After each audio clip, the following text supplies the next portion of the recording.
What is the first thing that comes to mind if I say ocean crime? Most people would say pirates. But what if I tell you it's much bigger than that, much worse? In 2007, I went to a fishing port in Algeria to collect samples of the royal shrimp, an expensive delicacy that was mainly exported to Spain.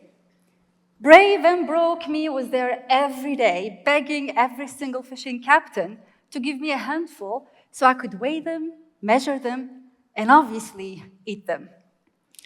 This one day, as I was waiting, I saw this fisherman mending his net and minding his own business, so I thought, I'm gonna bother him. I didn't know it yet, but that was going to be the first time ever I would see a man cry. You see, where I'm from in Algeria, men are taught that crying is a major sign of weakness. So men crying in that context means a lot.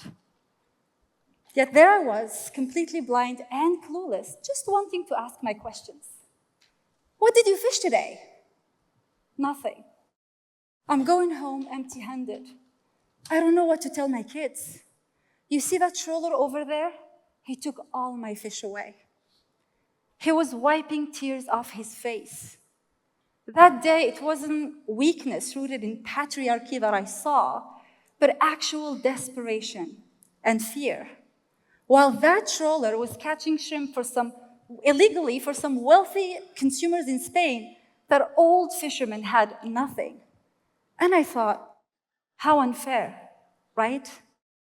But it wasn't until 2012 when stepping on maggots on a beach in West Africa and interviewing crew members of vessels that looked more like shipwrecks than actual fishing boats that I realized how bad it was. Imagine, just for 1 second, working, eating, sleeping in one of those and not knowing if and when you would ever see your family again. Now imagine being offered a job that will help you take care of your family, your loved ones, so you travel far away, sacrificing precious time with them, to only end up trafficked, if not worse, on one of those. I couldn't possibly turn away after I heard what those poor crew members had to say about how abused they were, how mistreated they were, how trafficked they were, crimes that often go unseen. So since then, I've made it my life's mission to snitch on these crimes and build tools to share information. I believe information democracy and technology can help us not only detect crime and stop it, but also make better decisions that will foster healthier and safer oceans. The ocean is lawless, and it provides perfect cover for crimes, especially when information is lacking. Take the case of Samuel Abaitai, a fisheries observer from Ghana who disappeared from the boat he was working on just 4 days after he told his brother he wanted to report an incident. 4 days. You know what the police had to say about that? There were no signs of violence or anything incriminating. But a few weeks later, a body that looked like his, in his clothes, showed up on a beach in Ghana, headless, armless, and toeless. Clean cuts. Was it murder? Was there corruption? Were they fishing illegally? Is that what he wanted to report on? We don't know. But what I can tell you is that this is not uncommon. There are over 50 different types of ocean crimes, ranging from misdemeanors to drug trafficking, murder, terrorism, and most remain unseen. Throughout the years, I have profiled hundreds of cases where the murderer got away with it, where the drug mule was caught but the cartel and its leaders evaded, and where sometimes it took years to even get a conviction. In every single one of those cases, impunity and crime were covered by a blatant lack of information and complicated and convoluted corporate and criminal networks. Take the case of the Fuyuanyu 831, which was caught in Indonesia on multiple charges and was flying multiple flags. The owner of the vessel, who was a Chinese elected congressman, did his best to cover his tracks by creating a very complicated ownership network for the boat.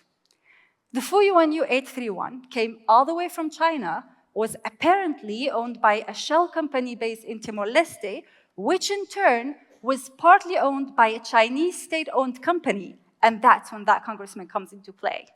Convoluted, right? But it's very common to use complicated networks to get away with crimes. We need information. That is why my business partner and I created Hava, a powerful artificial intelligence investigator that uses thousands of keyword combinations in the most spoken languages in the world to do one thing: bust those criminals.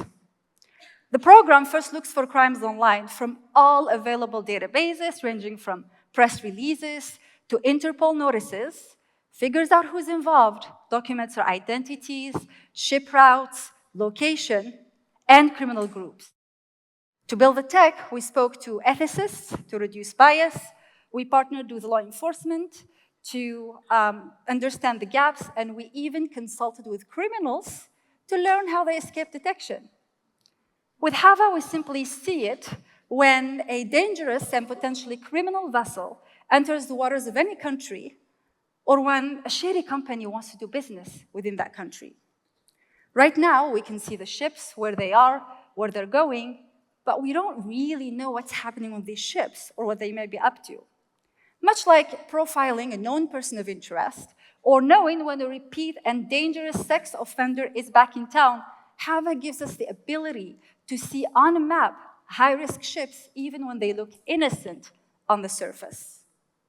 The whole idea behind this technology is to democratize information while embracing the need for human intervention. Can technology do it alone? No. Our own individual choices matter just as much as the technology I built to combat crimes. Making better individual decisions might seem irrelevant in the grand scheme of things, or even void of power. Me, what can I do, you may ask? I believe we can change the world even with one fish at a time. If you follow that illicitly caught fish from West Africa, you're gonna see that most of it ends up on the plate of a wealthy consumer somewhere else who can afford to eat something else or to eat less fish. We can change that. You and I, as average consumers, we can ask the questions: where does this come from? Who am I hurting? Which choice is best? We need to ask these questions so that fisherman from Algeria who once cried to me that he didn't have anything to take home could finally have a voice to the consumers in Spain. And so that the 14 million people who rely on fish here in India, who have the same issues today than that fisherman from Algeria some 15 years ago, could rebuild their resilience and become the ocean stewards they ought to be. Thank you.